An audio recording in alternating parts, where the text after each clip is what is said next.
កាលពីដើមឡើយយើងធ្លាប់គិតថាល្បឿនលឿននិងទេពកោសល្យពីធម្មជាតិគឺជាកូនសោដ៏សំខាន់សម្រាប់ភាពជោគជ័យក្នុងជីវិតនេះដោយទៅនឹងទន្សាយឈ្មោះតនសាយអញ្ចឹងវាមានមោទកភាពខ្លាំងពេកលើសពីសមត្ថភាពខ្លួនឯងហើយតែងតែមើលងាយអ្នកដទៃដោយចាត់ទុកមនុស្សយឺតយ៉ាវជាឧបសគ្គខ្យងឈ្មោះខ្យងនិងសហគមន៍របស់ខ្លួនបានទទួលរងនូវភាពលំបាកជាប្រចាំដោយសារតែការធ្វេសប្រហែសនិងភាពក្រអឺតក្រទមរបស់តាន់សាយទឹកសំខាន់សម្រាប់ជីវិតរបស់ពួកគេត្រូវបានបង្កភាពកក់ខ្វក់រហូតតាន់សាយមិនបានចាប់អារម្មណ៍ទាល់តែសោះសម្រាប់វាពិភពលោកវិលជុំវិញល្បឿនរបស់វាហើយអ្នកណាដែលមិនអាចតាមទាន់នោះសមនឹងទទួលរងភាពលំបាកហើយថ្ងៃមួយខ្យងក៏សម្រេចចិត្តហៅតុនសាយមកនិយាយគ្នាខ្យងបានស្នើការប្រណាំងមួយដើម្បីដណ្ដើមសិទ្ធិប្រើប្រាស់ទឹកត្រពាំងនោះតុនសាយបានសោចចំអកយ៉ាងខ្លាំងស្ទើរតែធ្លាក់ពីលើជើងវាគិតថានេះជាការលេងសើចដ៏ឆោតល្ងង់បំផុតដែលធ្លាប់បានឮក្នុងជីវិតតែខ្យងមិនរាថយទេវាបានដាក់លក្ខខណ្ឌច្បាស់លាស់បើតុនសាយឈ្នះនឹងអាចផឹកទឹកពីដីបានតាមចិត្តបើចាញ់នឹងផឹកបានតែទឹកសន្សើមប៉ុណ្ណោះតុនសាយទទួលយល់ព្រមភ្លាមដោយជឿថាវាគឺជាការភ្នាល់ងាយស្រួលបំផុតក្នុងលោកពេលខ្លះយើងទុកចិត្តលើសមត្ថភាពខ្លួនឯងពេករហូតដល់យើងភ្លេចវិភាគអំពីហានិភ័យចំណែកឯខ្យងវិញគឺមិនមែនគ្រាន់តែប្រកួតប្រជែងនោះទេវាបានកោះហៅសហគមន៍ខ្យងទាំងអស់មកប្រជុំគ្នាដើម្បីរៀបចំផែនការយ៉ាងយកចិត្តទុកដាក់យុទ្ធសាស្ត្ររបស់ពួកគេគឺខ្យងនីមួយត្រូវរង់ចាំនៅតាមចំណុចផ្សេងនៃផ្លូវប្រណាំងហើយឆ្លើយតបនៅពេលដែលតុនសាយស្រែកសួរថ្ងៃប្រកួតបានមកដល់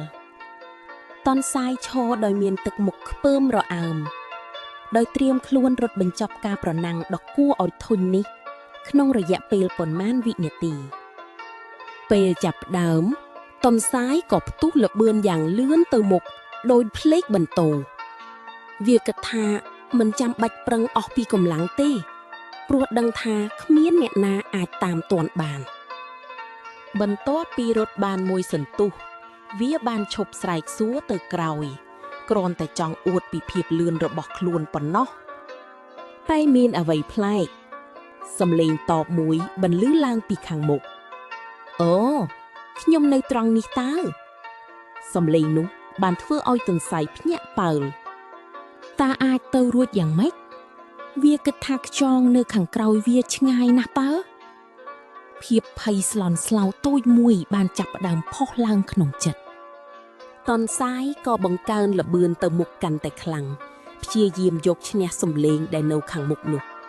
ភាពក្រអឺតក្រទូមរបស់វាកំពុងប្រែទៅជាភាពអន្ទះអន្តែងរត់បានមួយផ្លែទៀតវាហត់ខ្លាំងណាស់ក៏ឈប់ស្រែកសួរម្ដងទៀតពេលនេះវាប្រកាសជាត្រូវតែនៅខាងមុខខ្យងហើយតែសំឡេងដដែលក៏បន្លឺឡើងម្ដងទៀតគឺនៅខាងមុខដដែលខ្ញុំនៅទីនេះសោះរត់មកដល់ហើយឬសំឡេងខ្យងហាក់ដូចជាគ្មានភាពហត់នឿយសោះតុនសាយចាប់ផ្ដើមបាត់បង់ការគ្រប់គ្រងអារម្មណ៍ខ្លួនឯងភាពក្រអឺតក្រទមបានបាត់ទៅហើយនៅសល់តែភាពងឿងឆ្ងល់និងការសង្ស័យប៉ុណ្ណោះវាក៏សម្រេចចិត្តរត់ដោយល្បឿនអស់ពីសមត្ថភាពចុងក្រោយរហូតដល់ហត់ខ្លាំងស្ទើរដាច់ខ្យល់ទីបំផុតតុនសាយក៏ដួលទៅលើដីមិនអាចបន្តការប្រណាំងតទៅទៀតបាន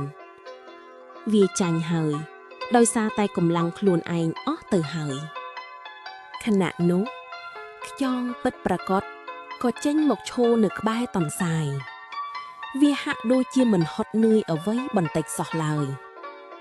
តុនសាយបានសម្លឹងមើលខ្យងហើយក៏យល់ពីយុទ្ធសាស្ត្រនេះភ្លាម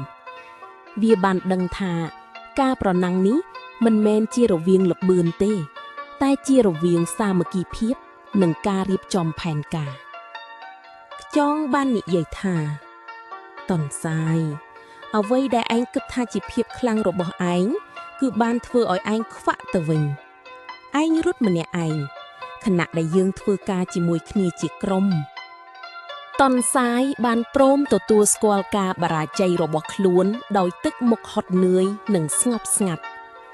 វាបានរៀនមេរៀនជីវិតដ៏សំខាន់បំផុតមួយចាប់ពីថ្ងៃនោះមក